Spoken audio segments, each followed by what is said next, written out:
गणेश उत्सवानिमित्त अखिल PMC colony मित्रमंडळ trust Pandavnagar यांच्यातर्फे महापालिका सेवक वसाहत पीएमसी कॉलनीच्या प्रश्नांबाबत व्यंगचित्रातून समस्या दाखवणारा देखावा करण्यात आला।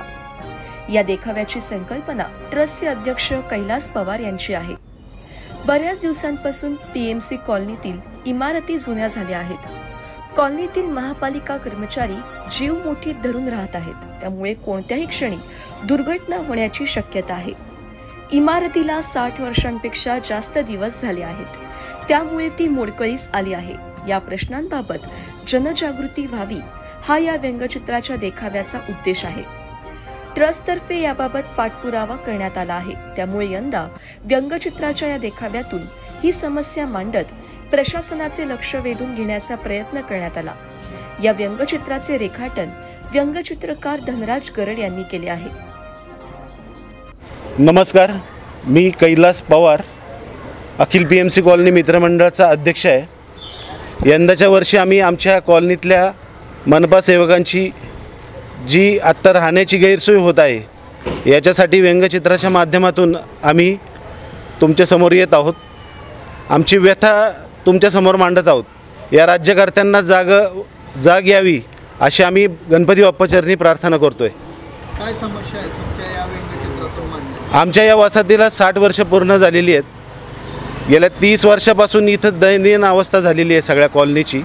पूर्ण घरं गळकी आहेत। आम्ही ज्या पद्धतीने न्याय मागतोय आमच्या सर्व लोकांसाठी, आम्हाला कुठलाही राज्यकर्ता किंवा प्रशासन किंवा हे आयुक्त साहेब आम्हाला न्याय देत नाही आहेत। वारंवार तक्रार अर्ज प्रत्येक गोष्ट करून झाली, त्यामुळं आता आम्ही गणपती बाप्पा चरणी साकडं घालतोय आणि या व्यंगचित्राच्या माध्यमातून आम्ही तुमच्यासमोर येतोय।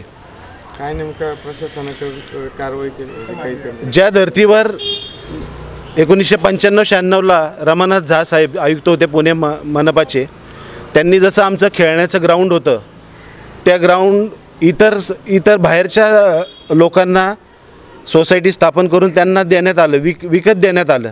त्याच पद्धतीनं त्याच धर्तीवर आमची मागणी आहे। द्वारे हे प्रदर्शनी केलेली आहे, याच्या मागचा आपला उद्देश आणि काय समस्या आहेत? नमस्कार, मी व्यंगचित्रकार धनराज गरड। खरं तर पुण्यामध्ये जागतिक लेवलचा गणपती उत्सव होतो, यामध्ये आम्हा कलाकारांना देखील सहभागी केलं जातं। विशेष म्हणजे धन्यवाद देतो पीएमसी मित्रमंडळाचा।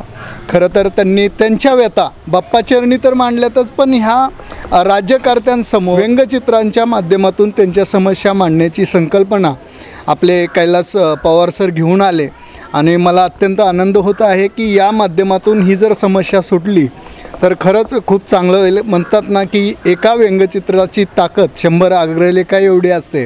मी असं बाप्पाचरणी प्रार्थना करेन की राज्यकर्त्यांना बाप्पा खरंच सद्बुद्धी दे आणि या गोरगरीब कष्टकरी मजूर या कामगार बांधवांचं भलं कर आणि यांची जी राहण्याची व्यवस्था आहे ते खरंच चांगल्या पद्धतीनं शासनाने करावा अशी मी व्यक्त करतो।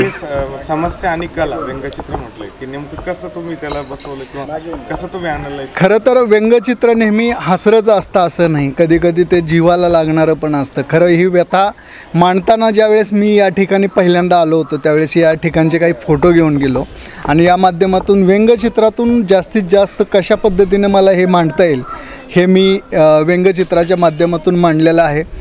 यातून जर ही समस्या सुटली तर एका कलेचा आणि इथल्या नागरिकांचाही विजय होईल। काही तुम्ही सांगू शकता? खरं तर या ठिकाणी बरीच व्यंगचित्र आहेत, पण त्यात मला जे दिसले ते एकतर बाप्पाचरणी जे हे आहे, त्याच्यानंतर सेवक आहेत, त्याच्यानंतर जे पाणी गळतं आहे, ज्या पद्धतीनं स्लॅब पडत आहेत, लोक राहत आहेत, तर या गोष्टी मी व्यंगचित्रातून या ठिकाणी मांडलेल्या आहेत। ते लोकांना भावतात, त्याचप्रमाणे राज्यकर्त्यांनाही भावतील आणि बाप्पा त्यांना सद्बुद्धी देतील की हे लवकरात लवकर यांचे प्रश्न मिटून या ठिकाणी चांगल्या पद्धतीने मोठ्या इमारती उभा राहून यांचं जीवन आनंदमय होईल। पीएमसी कॉलनीमध्ये पांडवनगरमध्ये राहतो। माझं नाव विशाल साळुंके। आमचा हा सगळा सेवक वर्गाचा वसाहत आहे। चतुर्दशी कर्मचारी आहे। इथं रोज सकाळी उठून पुणे शहर स्वच्छ करण्यासाठी रोज कष्ट करणारा काम वर्ग इथनं निघतो आणि ज्यावेळेस तो स्वतः घरी येतो त्याच्याच घरामध्ये त्याला अशी भीती वाटते की कधी काही दुर्घटना घडेल। कारण की इथं पाण्याची व्यवस्था व्यवस्थित नसते, स्लॅब पडत असतो, या काही बऱ्याचशा गोष्टी घडत असतात नेहमी. झाडं झुडपं तर भयंकर मोठी आलेली आहे, ज्या जमिनीवर उगायला पाहिजे ती भिंतींला आहे. इतकं विचित्र घटना आहे. आणि मंडळाच्या मार्फत आम्ही असा विचार केला की यंदा आपल्या ह्या गोष्टी लोकांना कसं सांगायचं आणि महापालिकेला कसं दाखवायचं. आणि बऱ्याचशा वेळा त्यांना आम्ही तक्रारी केल्या, समक्ष जाऊन भेटलो आयुक्त साहेबांना, तरी ते आमच्याकडे दुर्लक्ष करतात. त्यासाठीच कैलाश म्हणा आम्ही सर्व मंडळाने ठरवलं की बाबा यंदा व्यंगचित्र काढून आपण काहीतरी संदेश देता येईल की आता तरी त्यांचे डोळे उघडतील. त्यासाठी आम्ही एक करण्याचं काम ठरवलं की बाबा या वर्षी आपण काहीतरी वेगळं करूया. आमच्या आता रिसेंटली आमचे मित्र कैलाश पवार अध्यक्ष या मंडळाचे, त्यांना मध्यंतरी आत्ता जस्ट 8 दिवसापूर्वी एक अटॅकचा प्रॉब्लेम झाला तर त्यामुळे परिस्थिती पॅरालिसचा त्रास झाला. त्यातून उभे राहून हे आम्ही आमची व्यथा तुम्हाला सांगण्यासाठी इथं थांबलेलो आहे. काय वाटतं नेमकं आता तुमच्या सगळ्यांच्या भावना काय आहेत? आमची अशी भावना आहे की आम्हाला स्वतः मालकी हक्काची घर ही देणं महापालिकेला बंधनकारकच आहे आणि राजन्याय तसाच जे आहे की तो आम्हाला कधी मिळणार. आज गेले 50 वर्ष आम्ही तीच मागणी करतो, पण आम्हाला फक्त कागदच पुसले जातात ते की आज होईल उद्या होईल एवढंच सांगितलं जातं. जो न्याय इतर कामगारांना मिळाला आहे, जे आयुक्तांच्या बंगल्यात कामाला होते अशा कामगारांना जो न्याय मिळाला आहे तसाच आम्हाला हवा आहे. आम्ही वेगळे का, कारण आम्ही काय सगळे इथं 90% दलित लोक आहेत म्हणून आम्हाला वेगळा न्याय मिळतो का अशी शंका वाटते आम्हाला आयुक्तांवर आणि प्रशासनावर.